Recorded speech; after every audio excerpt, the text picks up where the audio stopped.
Uma boa noite a todas, a todos. É um prazer, uma satisfação participar de um evento que é promovido, essas lives promovidas pela Associação dos Juízes Federais da Quinta Região, que é a REJUF. É uma associação, a Associação Regional dos Juízes Federais, a mais antiga do Brasil. E eu tenho uma grande satisfação de participar, João Paulo, porque eu fui presidente também dessa associação em 2014 e 2016, esse biênio.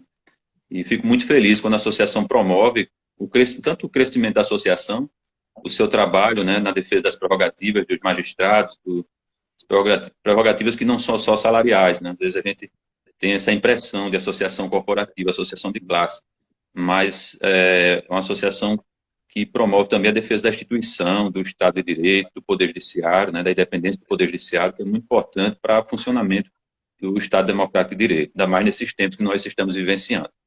Então, muito feliz aqui. E o nosso convidado é João Paulo Machado, auditor fiscal do trabalho e coordenador geral do Governo Digital Trabalhista, né? Seja bem-vindo, João Paulo. Ah, seja bem-vindo, fazendo as considerações iniciais. Nós vamos debater o tema sobre pandemia e políticas públicas e falar um pouco sobre o auxílio emergencial, benefício emergencial. O João Paulo tem informações, é uma pessoa bastante preparada nesse tipo de debate acerca do benefício emergencial, enfim, ele vem participando também de outras lives, tirando dúvidas cruciais nesse momento, importantíssimas para a população. Esses benefícios, num contexto de pandemia, vou falar um pouco só iniciando, sobre a pandemia, a gente está aqui um novo recorde, infelizmente, um novo recorde diário de mortes. Temos 1.349 mortes. Nossos sentimentos, né, aos brasileiros, aos familiares, enfim, um período trágico, né, do ponto de vista social, humanitário, vidas, enfim, são vidas, e do ponto de vista econômico também, né, porque é um isolamento social, tem uma crise econômica, independentemente do isolamento social, nós já passaríamos por essa crise econômica. Veja os setores importantes, estratégicos da sociedade, no nosso país é o turismo, né, então isso tudo, mesmo que não tivéssemos um isolamento, mesmo quando começar a flexibilização de acordo com os critérios adotados, né, científicos, enfim, desse isolamento, vamos conviver ainda com essa crise econômica. Então, ainda mais num país com tamanha desigualdade social, a gente não pode esquecer isso, não é um chavão, né, um jargão político, né, enfim, é uma realidade, né, um país com desigualdades sociais, e às vezes quando tem uma situação dessa, essas desigualdades sociais, elas ficam mais evidentes, né? Um contexto de pandemia fica mais evidente essas desigualdades. Então, por conta disso, foi necessário, né, uma discussão, um rearranjo das forças políticas do nosso país, de modo a concretizar a aprovação dos diplomas legislativos legais para poder beneficiar, de certa forma, apresentar à população, principalmente as mais carentes, as que mais que necessitam, né, os benefícios e auxílios emergenciais. Benefício emergencial da medida provisória 936, o auxílio emergencial da lei 13.982, então são os dois diplomas principais nesse momento. Só alguns números acerca da conjuntura social do nosso país. Nós temos aqui, segundo o IBGE, a Pesquisa Nacional por Amostra de Domicílio, ainda nesse mês de maio, ela divulgou um relatório acerca do número de moradias no nosso país que se encontram em grotas, em aglomerados subnormais, que são as favelas. Nós temos... Está com alguma microfonia? Não, tá bom, né, o som? Tá, pra mim tá bem. Perfeito. Qualquer coisa, os que estão assistindo, por favor, me informem se tiver algum prejuízo dentro do som. Nós temos, então, isso é dado muito importante. Todo debate acerca de políticas públicas envolve direitos sociais, envolve um debate econômico, político, muitas vezes recai num ambiente ideológico também, mas é necessário a gente estar muito atento aos números, né? A partir desses dados, a gente pode fazer as interpretações a partir até das premissas econômicas existentes, das teorias econômicas que existem. Mas os números são esses. A pesquisa do IBGE, do PNAD, são 5.127.000 moradias que são em aglomerados subnormais, né? Favelas, grotas. Eu sou de Alagoas, aqui nós temos, eu sou de Recife, na verdade, mas moro em Maceió, sou juiz federal titular da 9ª Vara dos Juizados Especiais aqui em Alagoas, e nós temos muitas grotas, né, periferias, temos ocupações moradias também nas periferias, nas beiras das lagoas, né, nós temos a Lagoa Mundaú, enfim, o nome é Lagoas, são as 3 lagoas principais, então nós temos essas moradias aqui, estão 5.127.000 moradias nessa situação. O Sistema Nacional de Informações sobre Saneamento Básico, ele é ligado ao órgão do governo federal, né? Então ele traz um relatório acerca da água tratada e do saneamento básico. Então são 35 milhões de pessoas no Brasil que não têm água tratada. Então a gente fala no aspecto de pandemia, é necessário limpeza, lavar as mãos, higiene, tudo, quando 35 milhões de pessoas não têm água tratada. 100 milhões de pessoas não têm, 100 milhões não têm a rede de esgoto. Né? Desse contexto todo, tem dessas aglomerações que não têm rede de esgoto, inclusive tem escolas públicas também envolvidas, né? Um contexto bastante de desigualdades. A pandemia, ela escancara isso, né? Nós temos uma Constituição que consagra direitos sociais, então é necessária a importância do Estado no momento desse e no momento pós-pandemia também. Então, nós vamos debater sobre os benefícios, mas claro que uma abordagem que envolve também o contexto pós-pandemia, a questão do trabalho, como vai ficar a conjuntura do trabalho, né? Que nós já tínhamos uma conjuntura antes da pandemia, mas o mundo mudou, né? E a gente se pergunta, né, que a gente já leu tanto, já está, com certeza todos aqui já devem ter lido algo a respeito. Nós queremos o mundo que nós tínhamos antes, o mundo não vai voltar ao que era antes. Assim, não é bem assim que funciona, né? Funciona. E, aliás, é um momento de reflexão. Qual é o mundo que queremos, né? Esse é o momento da gente acertar os passos e questionar. Não é bem uma questão só apenas filosófica, né? É uma questão que envolve política, enfim, ciências sociais, economia, direito, e perguntar, questionar qual é o mundo que queremos, né? É um mundo que promova o individualismo, enfim, a gente continue vendo essas desigualdades sociais, naturalizando a desigualdade, naturalizando até mesmo a questão racial, né? Não tem como debater desigualdade sem debater racismo, né? Debater questões de gênero, de classe. Então, qual o mundo que queremos? O mundo da conjuntura do trabalho. Quais são as tecnologias? Quais são os trabalhos que vão existir a partir de então? E como isso vai ser feito? Qual é a realidade? Esse benefício emergencial pode se transformar, o auxílio, pode se transformar numa renda básica da cidadania, né? Uma renda universal, renda básica, paga a todos os brasileiros, enfim. Ou esse benefício emergencial deve ser ampliado, enfim, falo do auxílio de R$600, 1.200, ele deve ser ampliado, já se discute a ampliação, porém, em valores pela metade, né? Valores menores, R$300. Eu quero apontar, por fim, antes de passar a palavra para o João Paulo, e vamos fazendo um debate, um ponto a ponto aqui, sem se estender tanto assim, né? Mas, e aí a gente vai aqui apresentando para vocês, só antes de passar a palavra para ele, o último dado aqui que eu trago para vocês, são pessoas com pobreza extrema no Brasil. Existe a classificação de pobreza extrema também. Pobreza extrema são aquelas pessoas que vivem com menos de $2 por dia, certo? 1,9. No ano passado, ganhamos cerca de 170 mil novos integrantes em 2019, né? 170 mil novas pessoas recebendo menos de $2 por dia, né? Pobreza extrema. Encerrou ano passado com 13,8 milhões de pessoas no nosso país que vivem em pobreza extrema. São dados apresentados também pelo IBGE, né, da Pesquisa Nacional por Amostra Domiciliar. Né? Isso antes, observação importante, antes da pandemia. Né? Antes da pandemia, esse era o cenário. Né? Então, boa noite, João Paulo, passar a palavra aqui para você. Seja muito bem-vindo para a nossa live da Rejuf.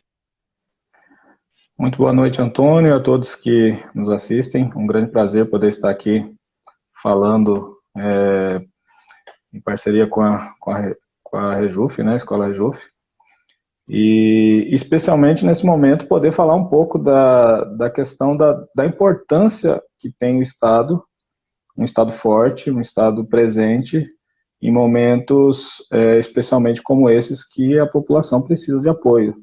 Então, a gente consegue avaliar que o discurso de que o Estado mínimo é o Estado necessário, nem sempre ele é válido. E a gente precisa ter isso muito claro, que se não é o socorro do Estado nesse momento, a nossa situação econômica seria ainda muito pior, e automaticamente todos os reflexos sociais que isso é presente na situação, né? Então, o exemplo dos benefícios emergenciais, tanto do benefício emergencial para empregados, trazido pela medida provisória 936, quanto o auxílio emergencial da cidadania, trazido pela Lei 13982, refletem muito claramente a necessidade desse apoio do Estado para essas situações. E me lembro que já há algum tempo, em 2019, a gente estava participando de um evento organizado pelo Ministério Público do Trabalho, em Salvador, e estava com outros colegas, inclusive um dos colegas que é doutor em políticas públicas pela Universidade Federal do Piauí, nosso colega auditor fiscal do trabalho, Alex Miller, e discutimos que com o futuro do trabalho que está vindo aí, a revolução tecnológica, as mudanças que o mundo vai passar na próxima década, e especialmente na próxima década e nas próximas, a perspectiva da básica universal é algo que está muito presente e tem que ser discutido, tem que ser pensado, porque é algo que vai acontecer, tem que acontecer. Alguns países já utilizam essa sistemática de apoio aos seus moradores que não têm renda. No Brasil, nós temos algumas situações um pouco tímidas, como o benefício de prestação continuada, que atende uma parcela da população, o Bolsa Família, que atende também em algumas situações, mas essa discussão ainda não ganhou o corpo necessário e acredito que esse auxílio emergencial agora traz à baila essa discussão para que a gente realmente pense numa forma de atender e tentar diminuir essas desigualdades que você citou muito bem. Você ter 100 milhões de brasileiros que não têm acesso a saneamento básico, quase 50% da população sem essas situações. E isso a gente vê em todos os lugares, em todos os estados, em todas as capitais. Brasília, que é uma capital assim muito bem estruturada, que foi planejada, que você passa aqui no Planalto Central e na região do eixo monumental e acha lindo, maravilhoso. Se você sai poucos quilômetros do centro, nas cidades satélites, você já começa a identificar toda essa mesma situação que você narrou, que você identifica em qualquer capital brasileira, né, de falta de saneamento, falta de estrutura, falta de moradia, e que se não houver uma participação social muito forte no sentido de direcionamento desses recursos para o que é necessário, realmente a gente não vai ter condição de dar conta de atender a essa população, mas essa pandemia traz essa discussão, né, que pelo menos a gente tenha esse compromisso de pensar melhor o nosso mundo, por triste que seja, terrível que seja essa pandemia, e a gente não tem como pensar há alguns meses nós não pensávamos em viver algo sequer parecido com o que estamos vivendo. Então, que pelo menos aproveitemos um pouco do aprendizado para repensar, né, o mundo que queremos e enquanto humanidade. Mas, enfim, essa é uma fala introdutória. A gente pode depois falar especificamente mais sobre o benefício emergencial, enfim, que é algo que eu tenho acompanhado diretamente dentro do Ministério da Economia, mas devolvo a palavra para ti para complementação, enfim, para continuarmos. Então, sobre o benefício emergencial, em linhas gerais, é claro que a gente vai fazer um detalhamento da legislação, que acredito que o mais importante é trazer os pontos controvertidos, enfim.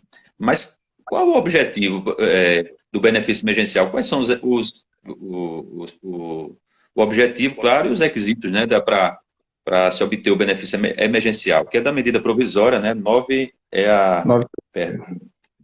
936, 1º de abril. Quais seriam os... Bom, o benefício emergencial, ele foi criado, né, nesse contexto da pandemia com o objetivo de garantir a preservação de emprego e da renda e evitar demissões em massa, garantir a continuidade das empresas e, ao mesmo tempo, evitar os efeitos, ou pelo menos minimizar os efeitos sociais provocados pela crise econômica causada pela pandemia.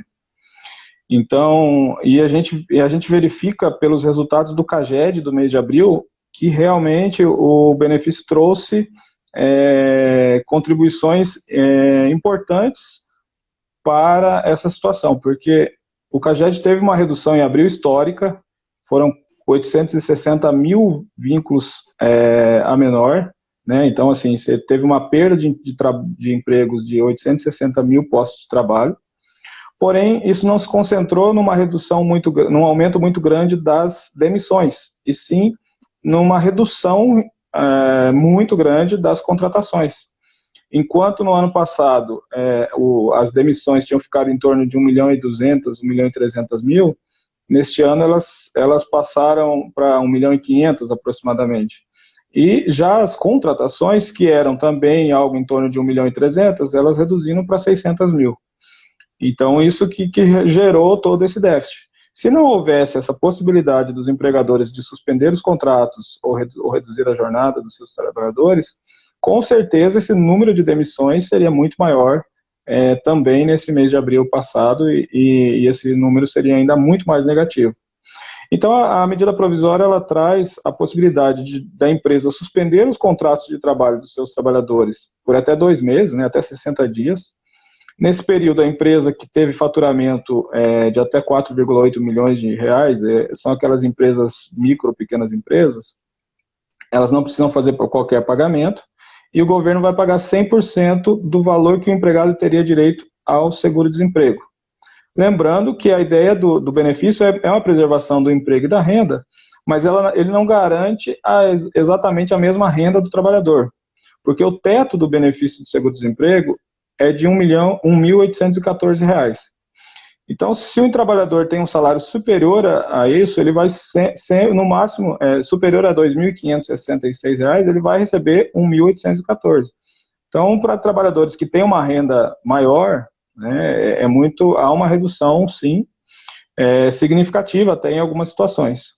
Mas é uma proposta para garantir um mínimo de renda. E as empresas que tiverem faturamento superior, que são as médias ou grandes empresas, elas então terão que pagar 30% do salário, mesmo para suspensão, e o governo vai pagar 70% do valor do seguro-desemprego que o empregado teria direito dentro desse período de até 60 dias.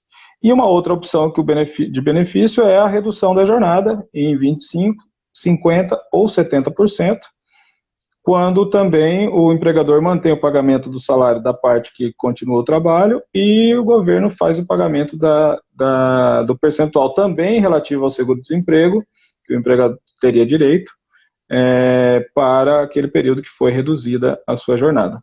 A redução de jornada ela pode ser de até 90 dias e a conjugação dos dois benefícios também até de 90 dias. Então, são 2 limites. Se for usar a suspensão, até 60 dias. Se for utilizar dos 2 benefícios conjugados, até 90 dias.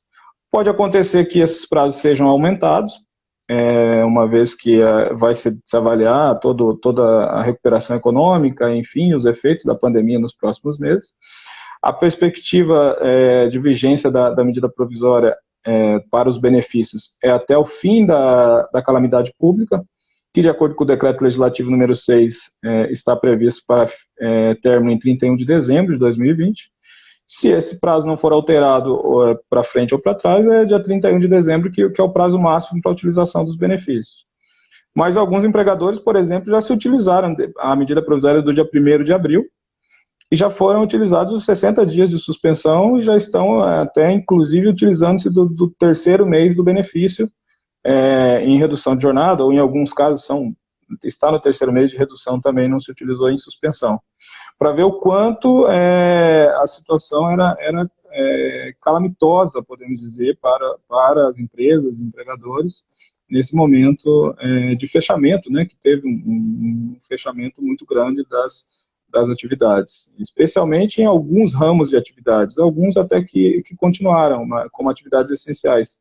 Mas atividades como alimentação, turismo, hotelaria, tiveram assim uma redução drástica no seu rendimento, na utilização dos seus serviços, e com isso a necessidade de utilização desse benefício. Em linhas gerais, essa é a intenção do benefício, essas as previsões, e podemos falar um pouco mais detalhado sobre alguns detalhes na sequência também, Antônio. Perfeito.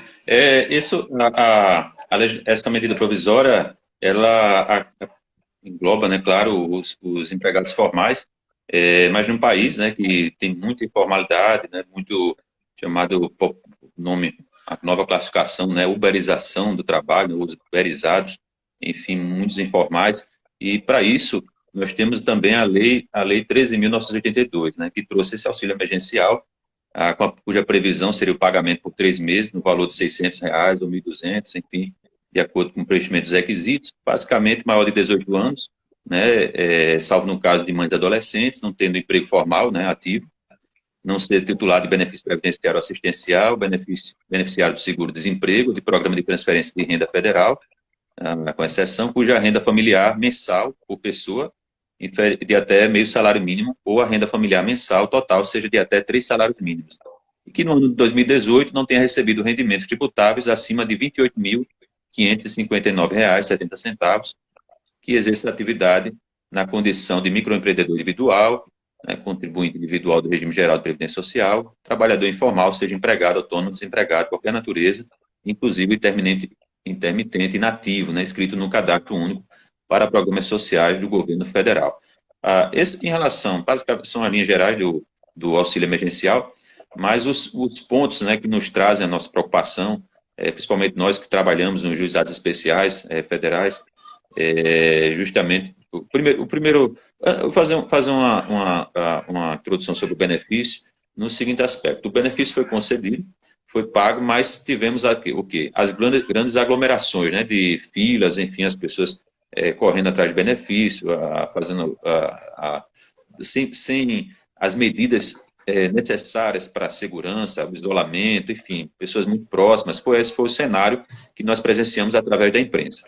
Então, nós tivemos em alguns estados da federação as primeiras decisões por parte da Justiça Federal, ajuizamentos de ações, enfim, e as decisões no sentido de garantir a segurança, com decisões, acredito, eu contei aqui 5 estados da federação, Maranhão, Rio de Janeiro, Piauí, enfim, tem mais 2 aqui, eu localizo já, e decisões determinando a Pernambuco, enfim, Pernambuco também teve uma decisão nesse sentido, garantindo a segurança, né, do distanciamento, determinando que a União, a Caixa Econômica, o policiamento militar, enfim, promovesse a segurança devida, né, o isolamento, enfim, que essas pessoas conseguissem ter um mínimo de segurança para lograr êxito ao acesso aos bancos, enfim, e garantir a burocracia para recebimento desse benefício. Porém, isso por si só ainda foi muito importante, mas para obter, né, o valor, o dinheiro, enfim, um valor básico mesmo quando fala, porque R$ 600 é um valor que praticamente essas famílias vão garantir a subsistência, né, vão comprar os seus alimentos, enfim, vão pagar as suas pequenas contas, enfim, mas basicamente é um benefício essencialmente alimentar. Então, nós começamos a ter o ajuizamento de inúmeras ações e, assim, até o receio, né, do fato de termos um excesso de ações ajuizadas e até sobrecarregar o funcionamento dos juizados especiais. Claro que é a função dos juizados, né, do acesso à justiça, mas quando a gente pode resolver isso de forma a prevenir o litígio, ainda mais numa quantidade de ações, fomos mais de 100 milhões de pessoas, enfim, os dados aqui informam, mais de 100 milhões de brasileiros acessaram o sistema, que não que todos receberam, né, mas teve um número de deferimentos também muito alto. E desses indeferimentos estão diversos motivos, né? Então, o cadastro do CNIS, ou mesmo a pessoa que foi servidor público comissionado, enfim, há pouco tempo, esses cadastros eles não são atualizados, então foi um motivo de deferimento. E também fraudes, mas isso é um contexto que não pode ser generalizado. são notícias que vão chegando. Mas dos interferimentos, que é aquilo que importa, para nós, né, dos juizados especiais, são indeferimentos muitas vezes por burocracia, né, por mau funcionamento, algum detalhe burocrático que impediu o cidadão de ter o benefício, né. Eu vou falar da minha parte, né, eu acredito que muitos colegas também estão nesse mesmo sentido, determinando para fins de análise de liminar, uma concessão de liminares, enfim, dando prazos curtos para a manifestação das partes e assim julgando o processo, ou então, quando os requisitos estão bem evidentes, concedendo essas liminares, né? Enfim, para que o cidadão tenha logo o benefício dele, que é um benefício alimentar, como eu já disse. Então, é algo que a gente nos preocupa muito, né? Mas há uma preocupação nossa no resultado também que nós estamos apresentando, né? Tentando solucionar o mais rápido possível, trazendo, né, trazendo essa solução, até por conta da importância, mas claro que tentando, enfim, discutindo, né, com os órgãos, enfim, com a Caixa Econômica, com a própria União, enfim, com os representantes, tentando discutir a forma de resolver isso como prevenção, né, do litígio, por conta da quantidade de ações que nós esperamos que provavelmente iria causar, sobrecarregar os juizados, inclusive podendo prejudicar o acesso, o rápido da tramitação dos processos, e são pessoas que vão que ajuizam as ações dos juizados, basicamente, boa parte são benefícios previdenciários, né? Então, daí a nossa preocupação. Quando a gente fala, João Paulo, quando a gente fala nesse período, né, nossa preocupação, o Estado conceder benefício emergencial, auxílio emergencial, eu até vou perguntar para você quais são os números, né, de quantas pessoas foram beneficiadas, se você tem esses números, enfim, para ter uma noção dos aspectos da importância, né, do benefício. E quando nós falamos desse aspecto todo, antes da pandemia, tempos recentes, nós temos uma verdadeira política de austeridade. Então, essa política de austeridade, basicamente, o maior diploma dessa austeridade foi a Emenda Constitucional 95. Então, nós queremos o Estado agora que conceda o benefício emergencial, o auxílio emergencial, que proteja as empresas, que proteja a população. Mas, recentemente, com política de austeridade, Emenda 95, até começa a se falar em flexibilizar o rigor dessa Emenda 95. Por quê? Ela congela o gasto efetivo do ano 2016 por 20 anos. Então, comparamos até com outros países, enfim, é difícil achar um exemplo como do nosso país. Ainda mais um país com tamanha desigualdade, ou seja, um país com grande desigualdade precisa de Estado prestador de serviços públicos, né? E prestação de serviços públicos exige gastos públicos e é necessário flexibilizar a emenda, né, do teto dos gastos. E nós falamos de flexibilizar a emenda num contexto agora de pandemia, né, necessário ter esse alerta, e pós-pandemia a gente voltar e flexibilizar essa emenda para poder o Estado garantir a prestação desses serviços, que com certeza, num país com tamanha desigualdade, aí a gente se pergunta, né, de onde vai sair o dinheiro para funcionar, o custo disso tudo, né? Tem que ser feito um rearranjo tributário, né, enfim, de todo o funcionamento do Estado, né? Uma reforma tributária que vise, assim, reequilibrar, não é algo simples, mas é necessário ser feito. Queria que você pudesse falar sobre o quanto de pessoas que são beneficiárias, enfim, quais são os pontos controvertidos, o que mais tem gerado dúvidas acerca do benefício emergencial, e fique à vontade também, se quiser trazer esse ponto acerca do debate dessa austeridade também, enfim, o que puder trazer de colaboração nesse objetivo. Sim, sim. Já foram cadastrados, em relação ao benefício emergencial, mais de 9 milhões de acordos. São 9 milhões e 300 mil acordos que foram cadastrados. Desses cadastramentos, alguns ainda estão em emissão, em processo de emissão.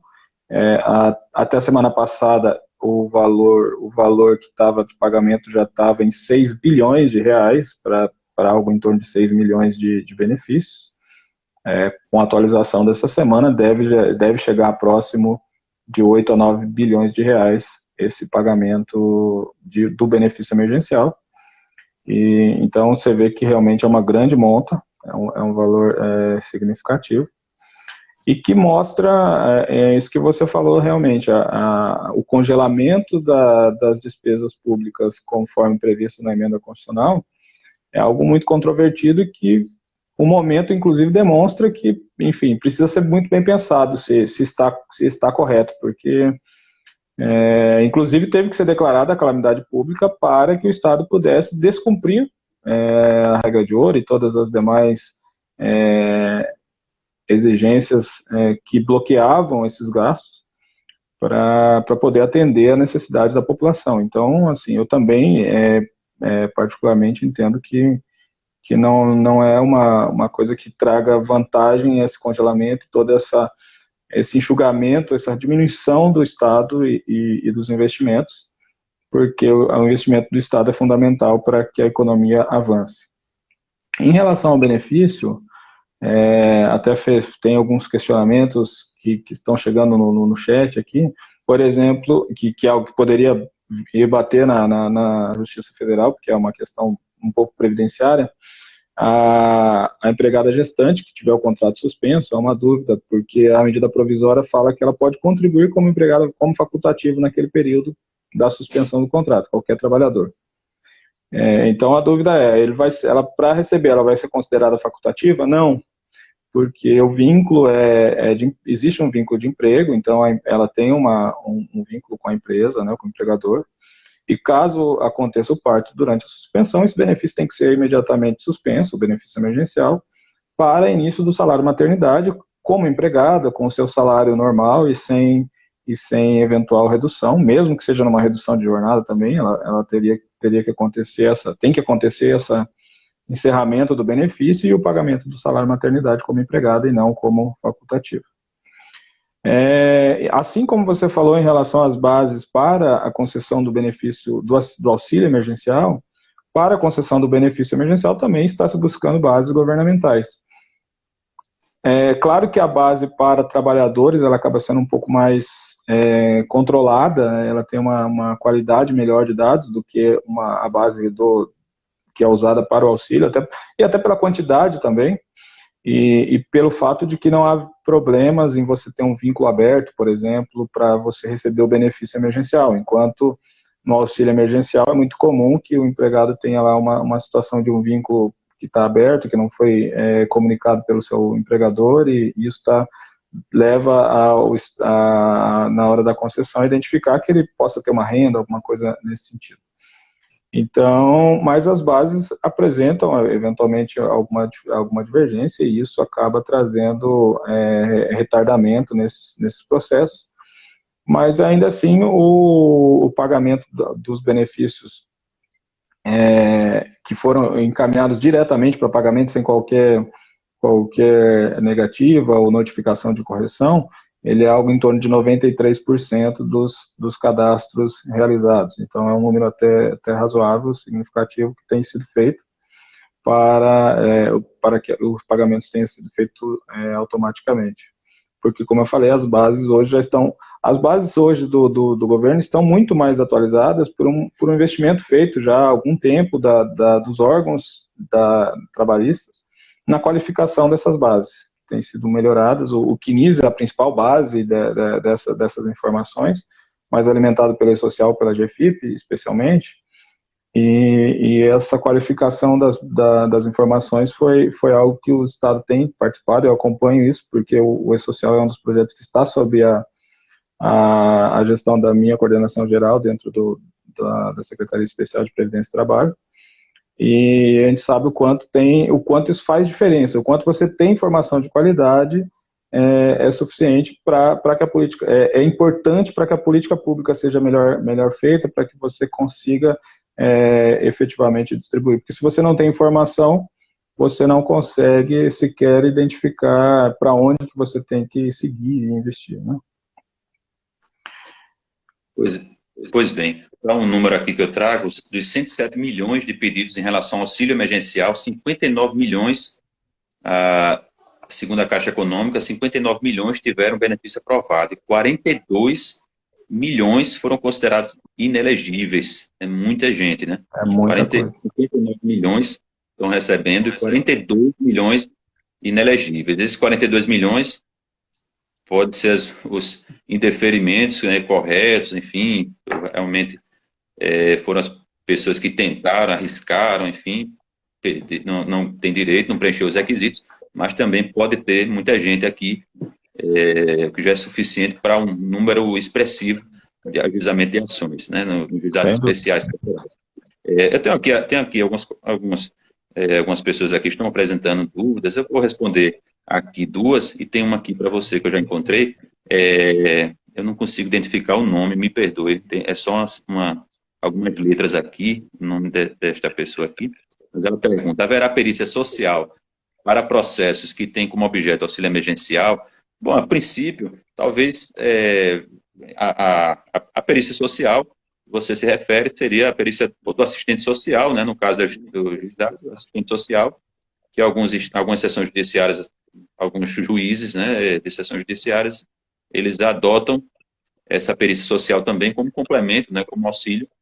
No caso, eu trabalhando aqui em Alagoas, nós não temos essa perícia social, o assistente social, ou então o oficial de justiça, embora a interpretação do Conselho, dos Conselhos Federais de Serviço Social, eles entendem que é uma função típica, específica do assistente social, certo? Então, nós não temos aqui em Alagoas, alguns estados possuem essa perícia social, fica muito a critério do juiz essa questão do auxílio. Isso é muito feito, tanto os benefícios do LOAS, popular LOAS, né, o BPC, benefício de prestação continuada, para fins de verificação da miserabilidade.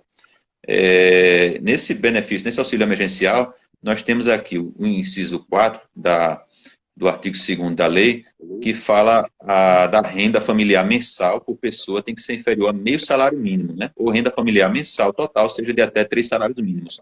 Talvez a pessoa, mesmo que não preenche esse item, mas quer apresentar uma situação peculiar daquela família que demande esse benefício, ou seja, uma família que tem um problema específico de saúde, que demanda gastos expressivos, ou então a situação de miserabilidade, ou seja, um contexto a mais, e talvez, a depender, né, da análise do magistrado, ele pode se convencer da necessidade de uma perícia social para os juízes que adotam esse ponto específico como auxílio, né, para a sua decisão.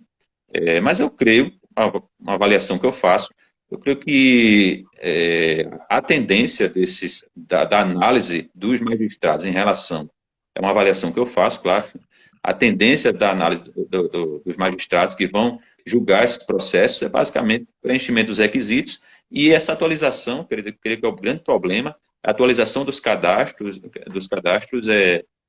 que não foi feita, enfim, pessoas que foram desempregadas agora há pouco, não deu tempo de atualizar os cadastros, enfim, então, algum ponto específico, né, de burocracia. Eu acho que, basicamente, a tendência vai ser solucionar nesse aspecto. A maior preocupação nossa, na verdade, é o ajuizamento excessivo. Se puder ser resolvido isso, prevenindo um acordo, assim, prevenindo esses litígios, vai ser melhor para todos, né, inclusive para o cidadão. Mas as decisões eu creio que vão sair rápidas. E tem uma pergunta a mais aqui para mim, que é da Franqueline, uma amiga aqui de Alagoas, assistente social. Boa noite, Franqueline. Ela pergunta o seguinte: em quais situações uma pessoa pode acessar a justiça para questionar a reprovação do benefício e onde recorrer? Ela acompanha casos em que o motivo da reprovação é questionado. Muito bem.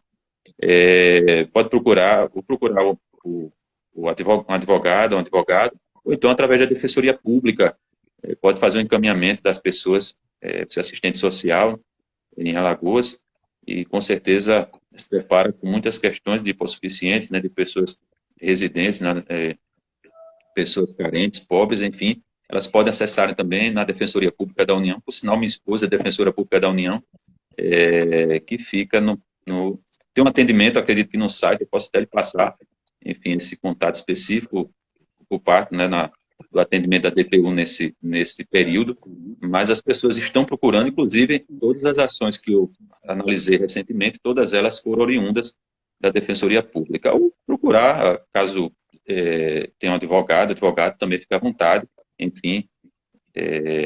E tem aqui uma pergunta, deixa eu ver se tem mais alguma. O aplicativo da Caixa só permite o recurso em algumas situações, o que aumenta bastante a procura judicial.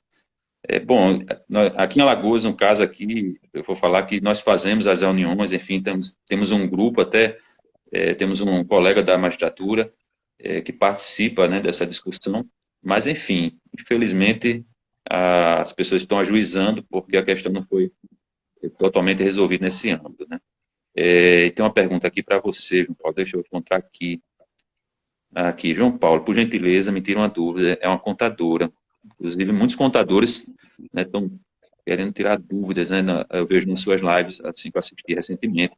Por gentileza, me tira uma dúvida. A empresa pode acordar a redução do contrato dentro do período de suspensão para iniciar logo ao término da suspensão? Alguns colegas entendem que o empregado deve voltar às suas atividades e somente após 2 dias ele poderia iniciar a redução. João Paulo. Então, não há problema não em você acordar, enquanto empregado e empregador, que o benefício haja continuidade, porque a medida provisória ela traz, isso tem que ficar muito claro, que tanto a suspensão de contrato quanto a redução de jornada é uma situação que acontece apenas se houver um acordo entre empregado e empregador. Não é uma liberalidade do empregador decidir por aplicar essas situações. Então, pode ter um acordo de 60 dias de suspensão e a ideia é já na continuidade fazer a redução de jornada. Se isso for acordado previamente, não há problema algum. A medida provisória diz que o empregado tem até 2 dias para concordar com aquela informação, mas ela pode ser feita imediatamente, assim como, por exemplo, ela foi publicada no dia 1º de abril, e muitos fizeram o acordo já no dia 1º de abril e com vigência a partir daquele momento. Então, não há nenhuma irregularidade nessa situação. Só tem que ficar muito claro que não é o empregador que determina a prorrogação desse benefício, e sim depende de um acordo prévio firmado por ambos. Diferente no caso do retorno ao trabalho. Eles firmaram um acordo de 30 dias, mas o empregador precisa que o empregado retorne antecipadamente, aí sim cabe ao empregador comunicar com 2 dias, e o empregado tem que retornar, não é um acordo, e sim uma comunicação que basta para esse retorno antecipado. O professor Marcelo Lima, também aqui a turma de Alagoas, prestigiando. Marcelo, tudo bem? Qual a expectativa de vocês sobre o número de demandas que virão pós-pandemia? Eu acredito, Marcelo, que você está se referindo às demandas previdenciárias, não é isso? Enfim, em relação às demandas previdenciárias, bom, o grande problema que nós estamos tendo é, no caso, temos primeiro vou falar do aspecto do juizados especiais. Nós estamos a discussão acerca das perícias, né? Perícias nesse dilema de perícia telepresencial, enfim, não tem como fazer presencial em todos os estados não tem como fazer, essa é uma realidade. Isso com certeza já os juizados vão ficar sobrecarregados, enfim, é uma situação difícil, né, até dizer trágica, né, porque o cidadão que está precisando desse benefício previdenciário, né, aposentadoria, auxílio-doença, enfim, ainda mais nesse contexto todo, precisando fazer uma perícia. E nós temos uma situação também administrativa grave, né, porque antes da pandemia, acredito que em janeiro nós tínhamos números apresentados pela imprensa de cerca de até 2 milhões de benefícios pendentes de uma avaliação administrativa, ou seja, o cidadão sequer sem receber uma resposta. É claro que isso não é culpa dos servidores do INSS, faz um trabalho, acredito que um trabalho fantástico, no sentido de que com toda essa carência de estrutura, né, poucos funcionários, e mesmo assim devem ficar sobrecarregados, trabalhando para poder dar andamento. Deve ser algo até frustrante, de certa forma, porque você praticamente com tantos pedidos ali, a gente sabe da importância dessas vidas, né? Então, um pedido administrativo é uma vida que está ali. Então, imagine como vai ficar nesse período, né, pós, né? Acredito que a demanda vai ser muito alta, expressiva, e vai ser uma necessidade de mutirões, né? Tanto nos juizados especiais, no INSS, né? Enfim, grandes mutirões serão necessários, né? Para poder a gente poder dar conta dessa demanda. Tenho aqui uma pergunta que é para você, essa daqui. Antes, cadê? Deixa eu ver aqui. Tem um funcionário que termina suspensão dia 29. ele pode voltar a trabalhar dia 30 ou só 2 dias depois? É porque a medida provisória, ela estabelece as causas de retorno ao trabalho, após o benefício. Uma delas é o fim da pandemia, né, o fim, na verdade, da calamidade pública, que está estabelecido para 31 de dezembro, 2 dias após. Ou então, se o empregador comunicar ao empregado que ele tem que retornar em 2 dias. E se no mesmo artigo ficou o texto um pouco confuso, também aparentando que seriam 2 dias após o termo final do acordo. Mas o entendimento não é nesse sentido, o entendimento é que uma vez finalizado o acordo, imediatamente já há o retorno ao trabalho. Então, no exemplo aqui, se o prazo do acordo vai até dia 29, dia 30 volta ao normal o trabalho, sem a necessidade de esperar esses 2 dias, uma vez que é o termo final. E eu vi que tem um outro questionamento, que também tem uma linha previdenciária, mas é relacionada à medida, que é em relação também ao salário maternidade, no caso da empregada que teve a jornada reduzida.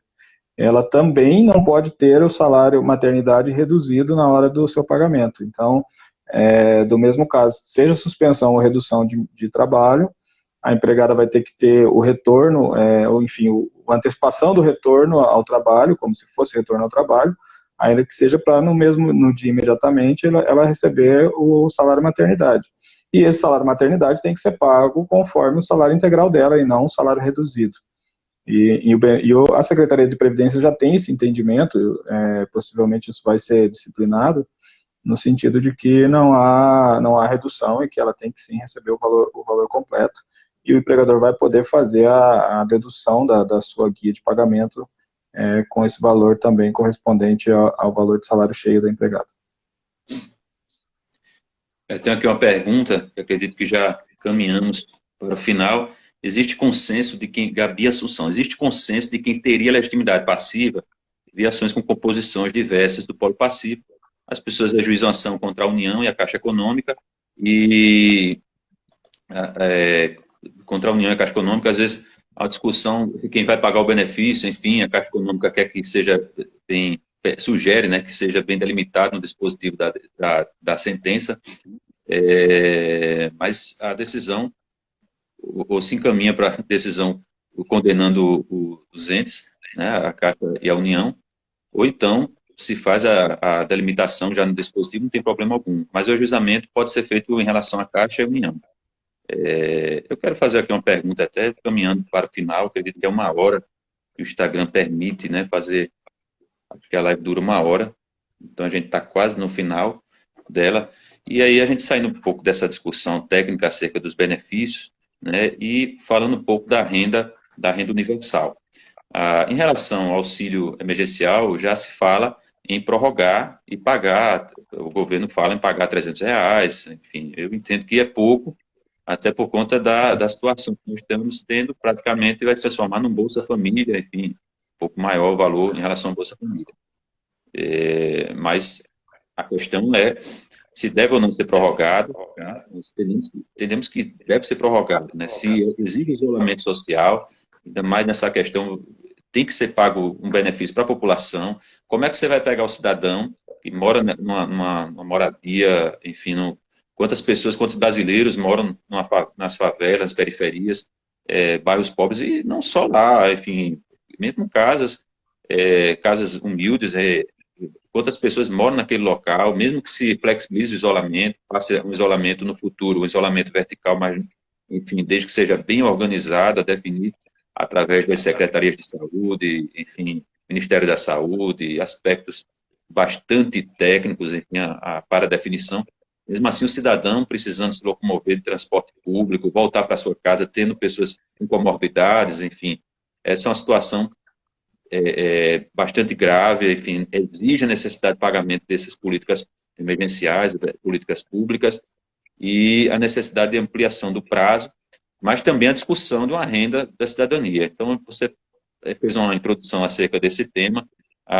O país, como eu disse, que antes da pandemia nós apresentei números acerca da pobreza extrema, que deve se aumentar. Eu trago aqui uma informação importante, o Banco Mundial, este mês, o Banco Mundial, o presidente David Malpass, ele divulgou um relatório apresentando uma expectativa de 60 milhões, após a pandemia, 60 milhões de pessoas no mundo inteiro estariam também em pobreza extrema, né? Ou seja, recebendo menos de $2 por dia. Centenas de milhões de pessoas perderão emprego, e o Programa Mundial de Alimentação das Nações Unidas poderá colocar, ele diz que é a expectativa de 130 milhões de pessoas, 130 milhões à beira da fome. Então, uma situação muito difícil para a humanidade. Essa emenda 95, a gente falou um pouco dela.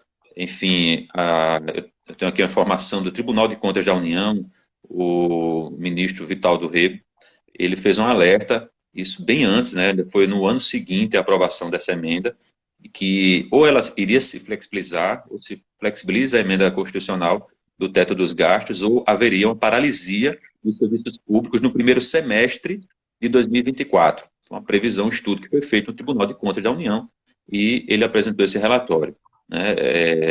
Enfim, há pesquisas do IPEA, que cada valor gasto, enfim, cada valor gasto em saúde, educação, né? A gente fala em direitos sociais, políticas públicas, não tem como esquecer de educação e saúde pública, gera um impacto positivo no PIB. Então, a comprovação, o parte estudo apresentado pelo IPEA. O Fundo Monetário Internacional também divulgou um relatório no sentido de que essa exclusão social, da forma como o Brasil, né, enfim, veja só uma mudança, né, de paradigma do Fundo Monetário Internacional. Ele prejudica essa exclusão, ela prejudica a sustentabilidade do próprio crescimento do país. Após a aprovação da emenda dos gastos públicos, o SUS já perdeu, de lá para cá, 22,5 bilhões, né? Isso é comprovado, e nessa situação que nós estamos de pandemia, nunca se falou tanto do Sistema Único de Saúde, da importância do SUS, há elogios ao SUS, o SUS está enfrentando essa situação, enfim, o SUS que tem importância vital para a população. Num país com uma grande maioria sem plano de saúde, o SUS é fundamental. E para todos, às vezes a gente fala do SUS, mas se esquece que todos, até os beneficiários que têm plano de saúde, também se utilizam do SUS, através da vacinação, do transplante de órgãos, da doação de sangue, enfim, os institutos de pesquisa, né, a Fiocruz, né, que faz, e é importante, mais do que nunca nesse período, nós darmos valor à pesquisa.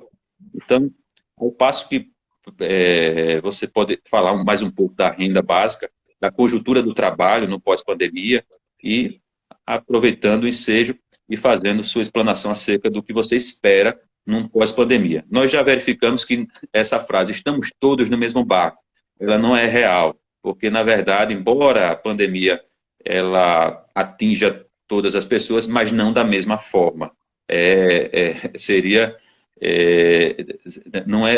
A realidade é que a pandemia atinge pessoas, mas de forma diferente, né? Porque é uma situação de um cidadão que não tem acesso à água tratada, saneamento, e ainda mais com desempregado, enfim, toda aquela situação, desinformado também, né? Às vezes, numa situação privilegiada, quantas vezes a gente não olha para a população mais humilde, que está sem a máscara, e diz, olha, está sem a máscara, olha, por culpa dele, mas embora exista essa ignorância, desinformação, a pessoa vão se informando aos poucos, vão ficando com medo, enfim, mas existe também o privilégio da informação, né? Nós temos uma informação privilegiada, e com esse privilégio que nós temos que nos preocupar em ajudar essas pessoas, ajudar a sociedade que nós vivemos. Eu penso sempre isso, né? Uma sociedade que nós temos um privilégio, né? Enfim, uma situação confortável, né? Ainda mais sociedade que debate sobre meritocracia, ele é sempre polêmico, né? Mas a gente vê que numa situação dessa é evidente que o CEP da pessoa define muita coisa, né? Mas que a gente diga que uma pessoa pode se esforçar e ser aquilo que quiser, é claro que são exceções ainda no país. Uma situação de uma pessoa de origem muito humilde, enfim, ainda mais no aspecto de um racismo estrutural, intergeracional no Brasil, é muito difícil, né? É uma exceção ainda, enfim, a pessoa romper tantos obstáculos, superar tantos obstáculos, né? Então, nesse contexto, o que se espera de uma sociedade? Não estamos no mesmo barco, mas o que se espera de uma sociedade pós-pandemia? A gente vai passar já tínhamos uma mudança em conjuntura do trabalho, né, aspecto de novas tecnologias, enfim, eu vou logo dizer que eu não sou contra a tecnologia. A meu debate, assim, quando eu falo de tecnologia substituindo a mão de obra, é que a necessidade da gente saber definir exatamente como vai ficar essas pessoas que são substituídas, né? É necessário ter um planejamento político, né? Essas vidas ficam como, né? Nós temos uma uberização no Brasil, nós temos o aumento da informalidade.